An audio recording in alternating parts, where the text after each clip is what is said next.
Hey guys, just a final reminder on something I mentioned in a video about a week ago. This is pretty much your last chance to enter into the two $1 entry $500 prize pool tournaments hosted by Gamer Saloon. The tournaments are happening this weekend on July 21st and 22nd, so time to enter is definitely running out. If you're interested, the sign up link with more info is in the description below, and I hope to see you there. Hey, what is going on, guys? In this video today, we're going to be going over how to deal with what is currently hands down the most annoying and difficult thing to deal with in all of Fortnite Battle Royale: explosive spammers. For those of you guys that haven't really played Fortnite a lot over the past few weeks, or just in general haven't really been paying attention, explosives received a major buff a few weeks back by Epic that turned them from, cool little niche weapons that were decent at destroying buildings and could do some really powerful explosive burst damage into literally what is currently the most meta-defining weapon in the game that has almost single-handedly ruined the importance of building in Fortnite. So my hope is that the tips contained in this video will make your guys' lives a little bit easier when it comes to dealing with explosive spammers in Fortnite. So without further ado, let's get right into it. Alright guys, so the first thing that you need to know if you want to have any success when it comes to dealing with explosive spammers in team fights is that you need to make them your #1 priority in every single fight you get into.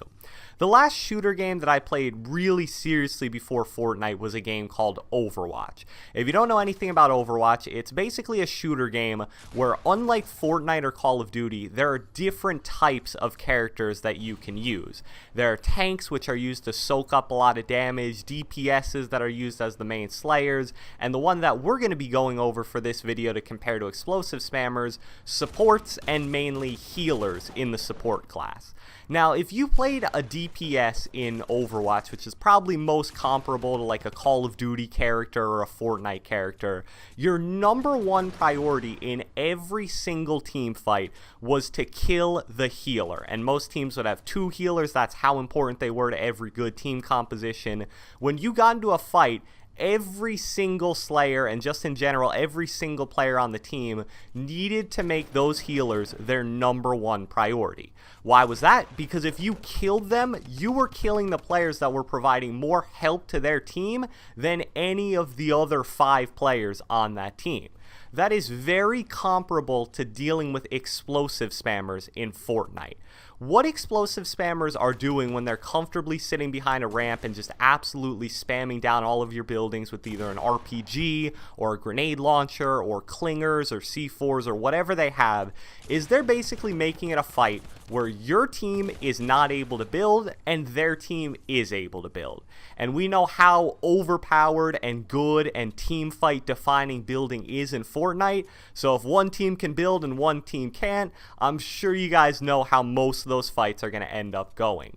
So if you want to be successful against an organized team with either 1 or 2 explosive spammers, you need to make sure that your #1 priority as soon as you hear any explosive being fired from that organized team is to go after whoever shot that explosive with literally everything you and your entire team has. And preferably, you want to make this engagement as close range as possible.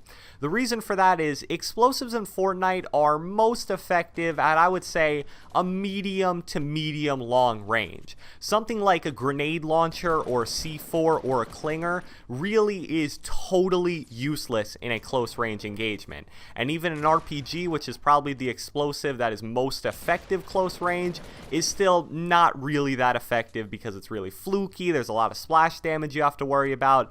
Ideally, it's going to lose to a shotgun or any SMG or really any close range weapon for that matter every single time.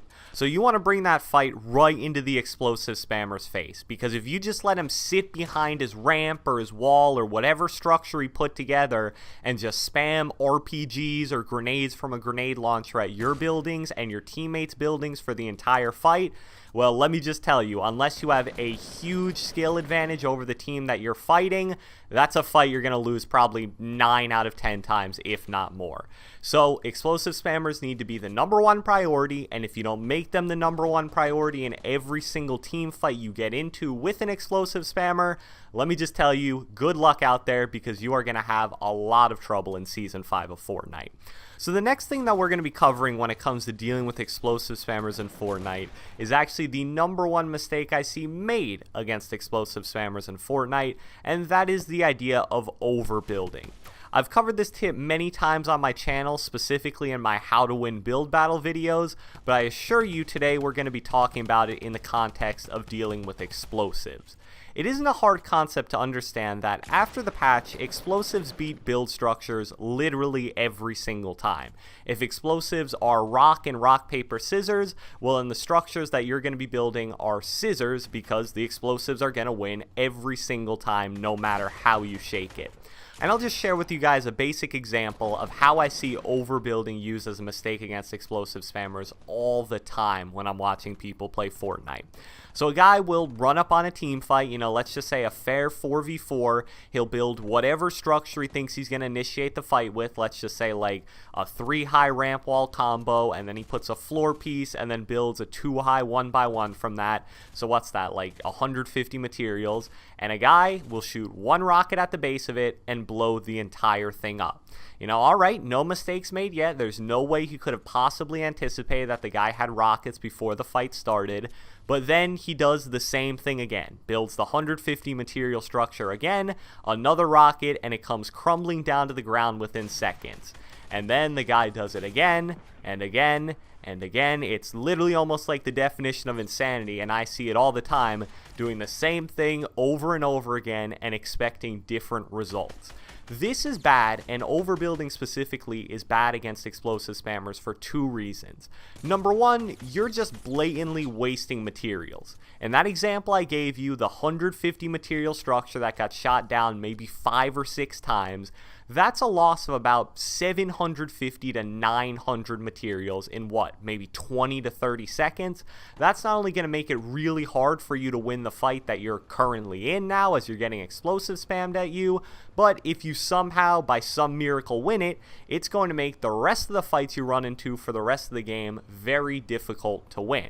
And reason number two, and probably the more important reason why overbuilding is bad against explosive spammers, is because when you have the pen and paper in your hand, you can't put pressure on the explosive spammer. Like I told you guys, there is nothing that helps explosive spammers win fights more than just letting them comfortably sit behind their ramp wall combo as they're 1 or 2 levels off the ground and spam explosives at you to their heart's content. What you should do to counter this instead of overbuilding, and you definitely don't just want to like stand out in the open and shoot at them, is be efficient with what you're building. Instead of building a 150 material, 3-high ramp wall, 2-high 1v1 on top of it, maybe stick to only the 3-high ramp wall. And then as soon as you get onto that 3rd level above the ground to where you now have high ground over the explosive spammer, immediately start laying down AR shots on him, start weakening him, and when he goes to retreat and heal up or box himself in, that's when you rush and use tip number 1, bring the fight to him, and hopefully kill him and make the team fight a lot easier for your team.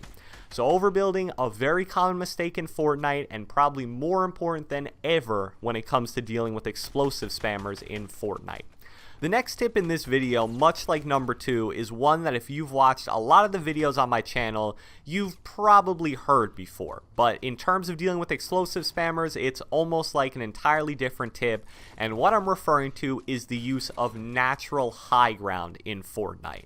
I've always said that natural high ground is one of the most underrated aspects of Fortnite, and especially when it comes to dealing with explosive spammers, because unlike your man-made wooden, metal, or brick structures, most points of natural high ground in Fortnite cannot be shot down.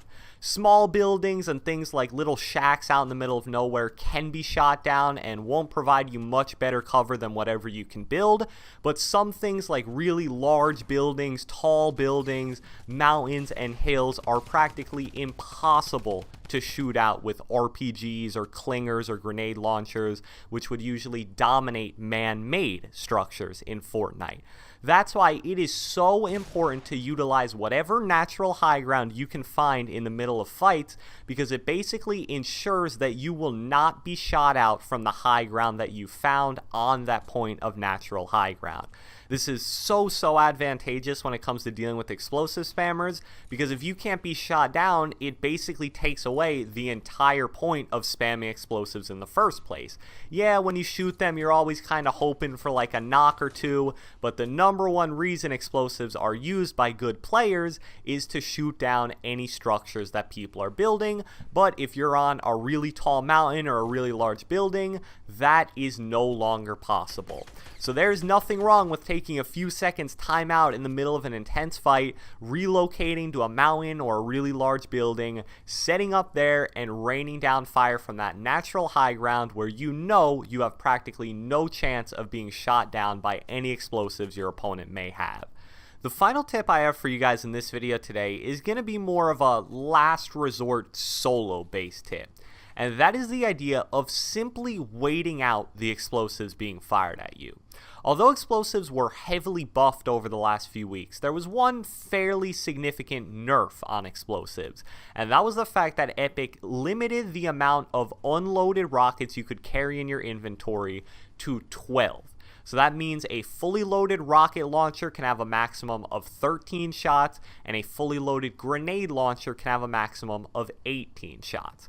Like I said, this is really only a last resort designed for like one-on-one scenarios in a solo game, but it can be effective, especially if you believe that the person's running low on rockets. Since there's only a maximum of 13 now, you don't have to fear that the guy has like 30 or 40 rockets left and you're just going to block them and they're just going to keep coming. You can simply block all of the rockets being shot at you until the person runs out. And then from there, since he's out of explosives, you can determine however is best to win the remaining fight and ultimately get the kill and win the game if it's a final 1v1 scenario. So I hope you guys enjoyed this video, and I hope the tips inside of it can help you deal with what is hands down the most annoying thing to run into in all of Fortnite. Be sure to leave a like, leave a comment, subscribe, do whatever the heck you want, and I will catch you guys next time.